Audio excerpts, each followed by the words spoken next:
السلام عليكم متابعين قناتي الأعزاء. رجعت لكم اليوم بعد مدة طويلة من الغياب، واليوم جيتكم بغرسة جديدة اللي هي الكبة السورية، وراح نديروا معاها اكومباني بون سالاد بالبرغل. اذا بدون اطاله راح نروحوا للمقادير. راح نحتاجوا 2 كيسان تاع برغل يكون رقيق شويه، واذا ما كانش رقيق معليش تقدروا ترحوه ويكون رقيق باش نقدروا نشمخوه. نحتاجوا 400 غرام فيونداشي، 100 غرام باش نخلطوها مع البرغل، 100 غرام فيونداشي، 2 مغارف فنشه، فلفل كحل، ملح، كبابه، بهارات سوريه اللي حيجوا في الكبه. نسحقوا حبه بطاطا مغليه ومقطعه وتكون سخونه، 3 حبات بصل مقطعين رقاق، شويه جوز هكذا. وبدون اطاله راح نروح نبدا اول حاجه ان نشمخ البرغل باش ينتفخ بالماء سخن. لكل 2 كيسان تاع برغل راح نحتاجو 2 كيسان تاع ماء سخون. اذا بسم الله.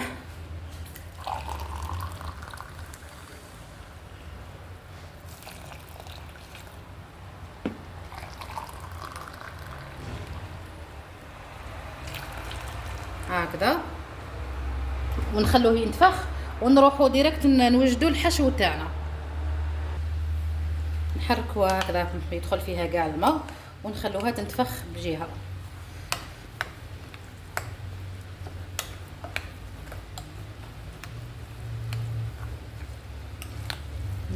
حاولوا نتاكدوا باللي كاع الجوايه يدخل فيهم الماء. نحطوها هكذا ونحطوها على جنب ونخلوها تنفخ. بدون اطاله راح نروحوا باش نخدموا الحشو تاعنا. اذا نحطوا المقله تاعنا على النار، نشعلوا عليها على نار هاديه، ما تكونش قويه وما تكونش خفيفه بزاف. نديروا شويه ملح، زيت بليطو ماشي الملح، هكذا. نحطوا البصل تاعنا،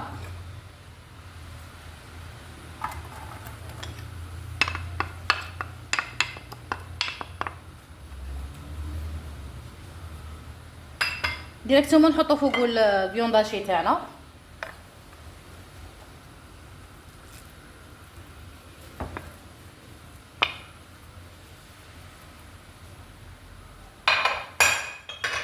ما نديروه فوقو حتى بهار، درك نديرو فيه غير شويه فلفل كحل.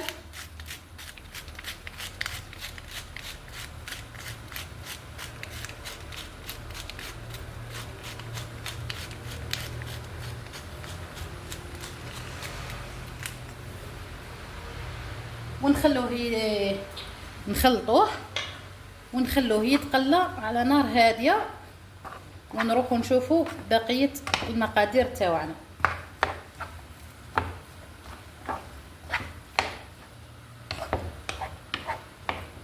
كي نشوفوه شويه ذبال نزيدوا البهارات تاعنا.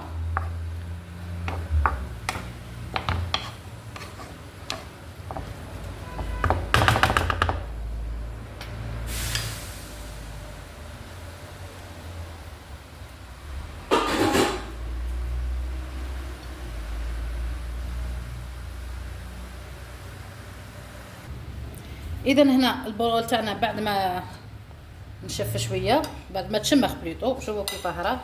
نحاولوا نفتحوه نخلطوه في الاشواغ باش يتخلط مع الفيونداشي نعمروه هكذا.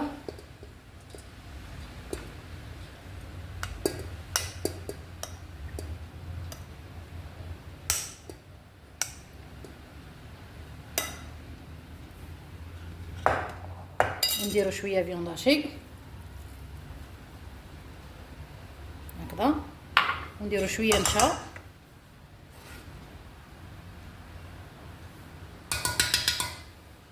ونديرو البطاطا هكذا، نغلقوا عليها.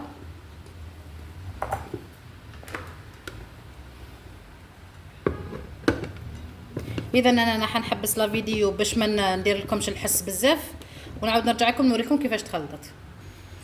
اذا بعد ما طحنا البرغل تاعنا مع الفيونداشي والنشا راح تكون هذا القوام تاعو، نروحوا نجيبوا باش نخلطوه باش نلموه يرجع عجينه، ونروحوا للحشوه تاعنا. اذا نروحوا للحشوه تاعنا ونديروا فيها البهارات والملح. نديروا الملح هكذا سوفيزامون.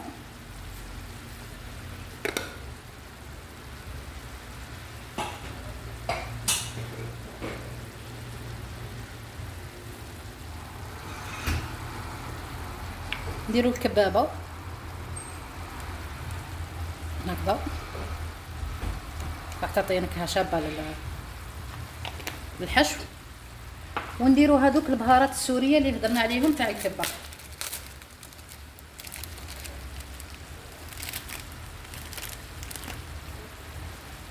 هكذا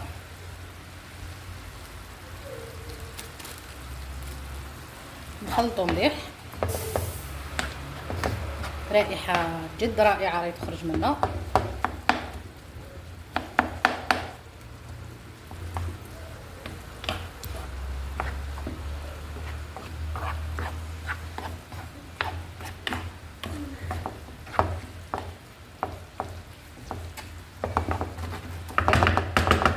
نغلقوا عليها ونخلوها تطيب في غلها، ونعاودوا نرجعوا للبرغل تاعنا.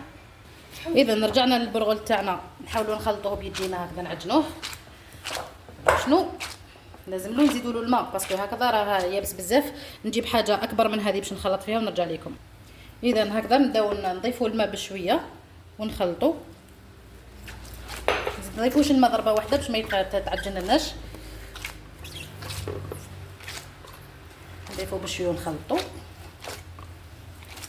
تنحصلوا على عجينه او ما يكون متماسك وشويه تتلاصق.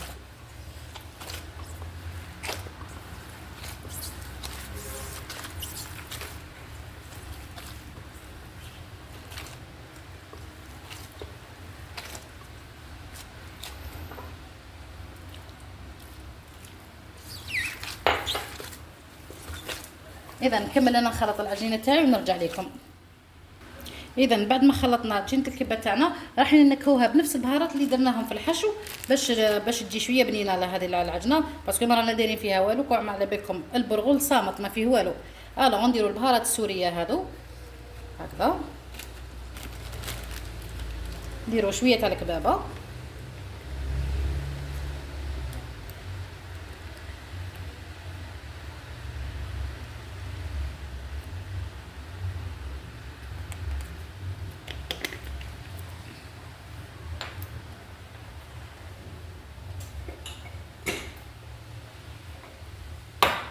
نديروا الملح،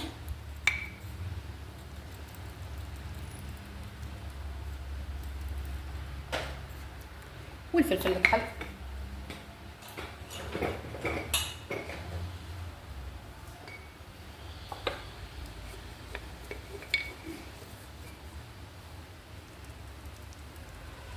وما ننساوش نراقبوا الحشو تاعنا من داك ونتاكدوا بلي حتى قطره ما قعدت فيه.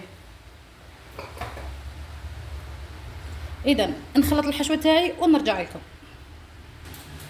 اذا العجينه تاعي راهي واجده، نخليها ترتاح شويه ما بيدي يوجد لي الحشو تاعي ونولي لكم للتشكيل. اذا هكذا بعد ما طاب الحشو تاعنا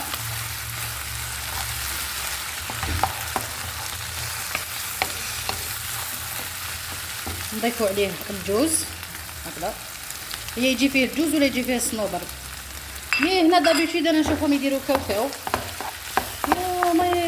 ما يفرقش الجو نورمال، كل واحد والجو تاعو. حنا نديروا هذا الجوز نخلوه شويه يتماصي غانا، ونطفوا على الحشو تاعنا ونخلوه يبرد. ومن بعد نروحوا للتشكيل تاعنا، تشكيل حبات الكبه تاعنا.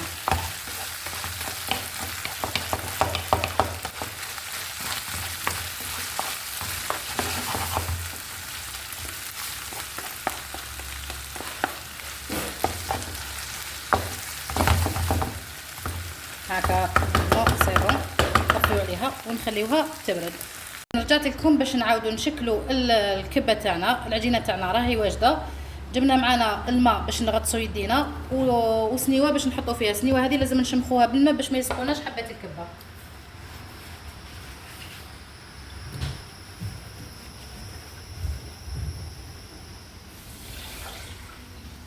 اذا راح نبدا بتشكيل حبه الكبه. نشمخ يديا في زوج، نحكم شويه عجينه هذه تاع الكبه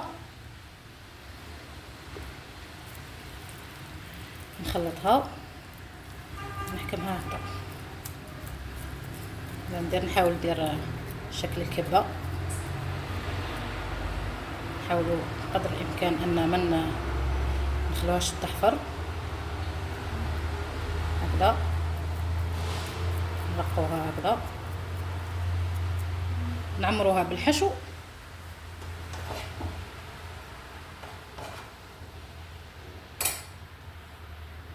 هكذا، نغلقوا عليها ونحاولوا نعطوها الشكل تاع الكبه هكذا.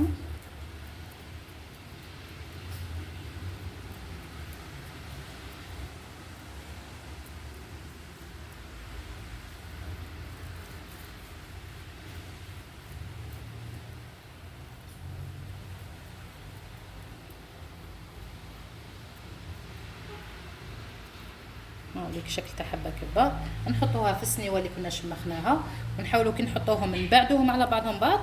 نعاودوا نشمخوا يدينا، نحكموا العجينه هكذا ونعطوها الشكل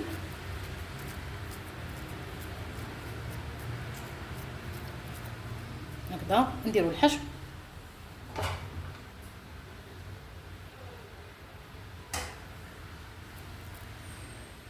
ونغلقوا، نغلقوها مليح، نعطوها الشكل، نبداو نفورمو في هذاك الشكل تاع الحبه تاع القارص. نحاولوا نغلقوها مليح باش كي نقلوها ما تتفتحلناش في المقله.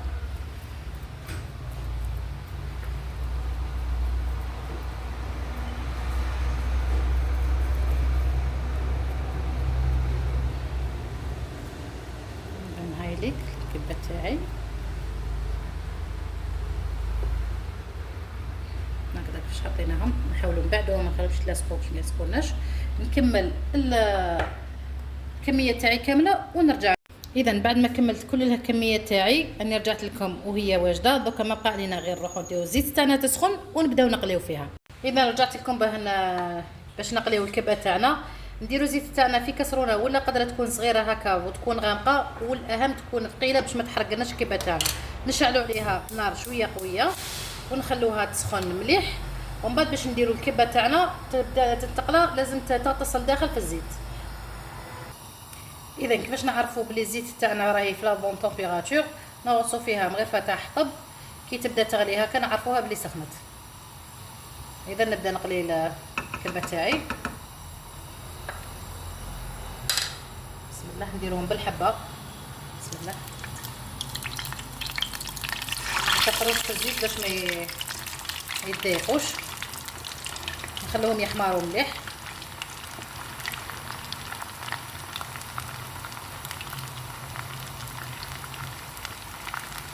كي نغطسوهم شوفوا كيف يبداو يغلوا، معناها الزيت راهي هذه هي القوام تاعها لا طومبيراتور ايديال تاعها.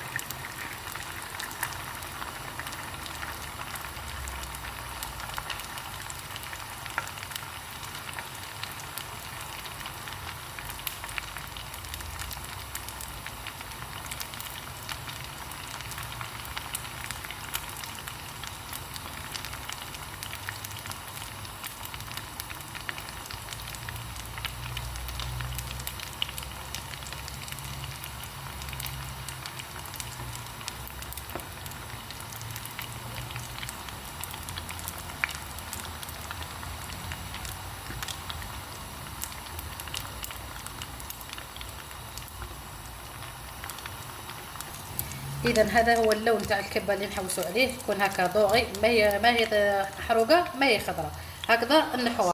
اذا هذا هو اللون اللي نحوسوا عليه. نكملوا كاع الكميه تاعنا ونعاود نرجع لكم بعد حين. اذا بعد ما كملنا سلطه البرغل ها هي جاهزه، والكبه تاعنا ها هي جاهزه. نفتح لكم حبه باش تشوفوها كيفاش جات من الداخل. بسم الله، هاي لك راهي مازالت سخونه. نتمنى لكم شهيه طيبه. نطلب منكم دعموني في القناه تاعي، ما تنساوش اللايك والشير وتابوني وتبارطاجيو مع اصدقائكم، والى حلقه مقبله ان شاء الله. الى اللقاء.